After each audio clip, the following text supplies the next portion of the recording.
अच्छा लगता है। बहुत एफ़र्ट्स डाल रहे हैं, आगे भी डालते रहे, क्योंकि दिन भर की थकान और बहुत सारा कैंपेनिंग के बाद एंटरटेनमेंट के लिए मेरे पास वही बचता है। क्या आरजेडी के लोग आपको टारगेट करें? कर रहे होंगे, मुझे आइडिया नहीं है, लेकिन सोशल मीडिया खोलते ही जो पर्टिकुलर कॉपी पेस्ट वाला कंटेंट है, मैं बस वही देखती हूँ हर जगह, चाहे वो ट्विटर, फेसबुक, इंस्टाग्राम। तो दैट शोज़ कि वो पीआर नेगेटिव स्टंट है जो मेरे खिलाफ कर रहा है। क्या आपको भी लालू के दौर के जंगल राज के बारे में जो स्थिति थी वो किसी वो से सुनते स्थिति हैं तो? मैंने बहुत लोगों से सुना है, मैंने महसूस नहीं किया है। मैंने इनडायरेक्टली महसूस किया है, जब मेरे पिताजी ने उससे अफ़ेक्ट होकर के एक डिसीज़न लिया और उसने मेरी लाइफ़ अफ़ेक्ट की। तो मैंने जब से मुख्यमंत्री समझा, इस शब्द को समझा, इस पद को समझा, तब से मैं माननीय नीतीश कुमार जी को ही मुख्यमंत्री के रूप में देख रही हूँ। शराबबंदी के बारे में आपकी क्या राय है? कुछ लोग ये कह रहे हैं कि महागठबंधन की सरकार अगर बिहार में आती है तो फिर से शराब शुरू हो जाएगा। लोगों जो कई ऐसे घर हैं वो बसे हुए हैं वो फिर से तबाह हो जाएंगे। ये मेरी पॉइंट ऑफ थिंकिंग से दूर की चीज़ है, मैं इस बारे में सोचती नहीं हूँ। अभी already I have a lot on my plate, तो मैं अभी अपने विधानसभा क्षेत्र के बारे में, यहाँ की चीज़ों के बारे में ज़्यादा ध्यान दे रही हूँ। आप मुख्यमंत्री के रूप में किसे देखना पसंद करेंगी? मैं माननीय नीतीश कुमार जी को ही देखना पसंद करूँगी, क्योंकि उन्होंने जिस बिहार को जिस गड्ढे से बाहर निकाला है, उनका संघर्ष जो 20 साल चला है, अब जो बिहार के लिए 5 साल है, वो बहुत इम्पोर्टेंट है। तो कोई वैसा ही दूरदर्शी नेता ही उस चीज़ को समझ करके, जिसने खून पसीना लगा करके बिहार को सींचा है, आगे भी 5 साल हम चाहते हैं कि वही बने रहें, ताकि जो काम छूट गए हैं वो करते हुए रहें। तेजस्वी यादव ने एक बात बहुत बड़ी बोल दी। उन्होंने कहा कि हर एक घर में एक व्यक्ति को सरकारी नौकरी दी जाएगी। क्या सरकार के पास इतना फंड है या फिर वो केवल झूठ बोल रहे हैं? आपने जैसे ही बोला, तो मुझे तो ये समझ में नहीं आ रहा है कि हर एक घर में सरकारी नौकरी कैसे मिल सकती है, क्योंकि सरकार के पास भी सरकारी नौकरियों में भी लिमिटेशंस हैं। अगर आप नौकरियां या फिर रोज़गार चाहते हैं, बिहार में आए जेन्युइनली चाहते हैं, तब तो इंडस्ट्रीज़ को सेटअप करना पड़ेगा।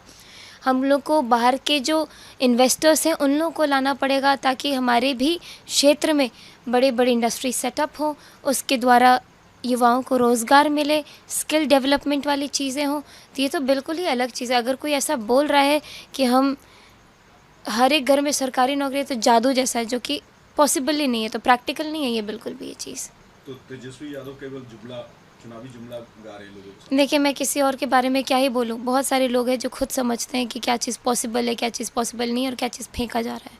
बिल्कुल। तेजस्वी यादव ने 2 दिन पहले कटिहार में ये कहा है कि अगर उनकी सरकार, महागठबंधन की सरकार बनती है तो वह बिल वो डस्टबिन में डाल देंगे। क्या लगता है आपको? मैंने सही में ऑनेस्टली मैंने अभी तेजस्वी जी का कोई भी स्पीच आज तक नहीं सुना है।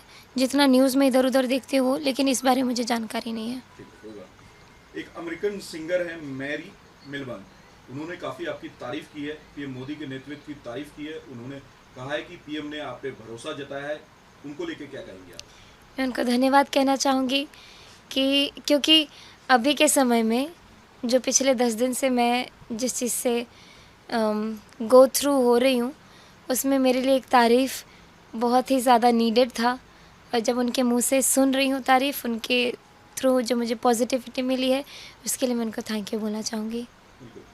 क्या मैथिली ठाकुर परेशान है या फिर एक उत्साह के रूप में काम करना चाहती है? मैं शुरू के 3 दिन बहुत परेशान थी। मैं यहाँ तक परेशान थी कि मैं सोच रही थी कि मैं अब गिव अप कर दूँ, मैं बोल दूँ कि मुझसे नहीं होगा। क्योंकि अभी तक जब मैं जिस क्षेत्र में अपना करियर, आप लोग जिस चीज़ से मुझे जानते हैं, वहाँ पे सिर्फ़ एक तरफ से लोग आपको प्रोत्साहित करते हैं, सिर्फ़ फ़रमाइश करते गीतों के, भजनों के, मतलब सिर्फ़ पॉज़िटिव चीज़ें हैं।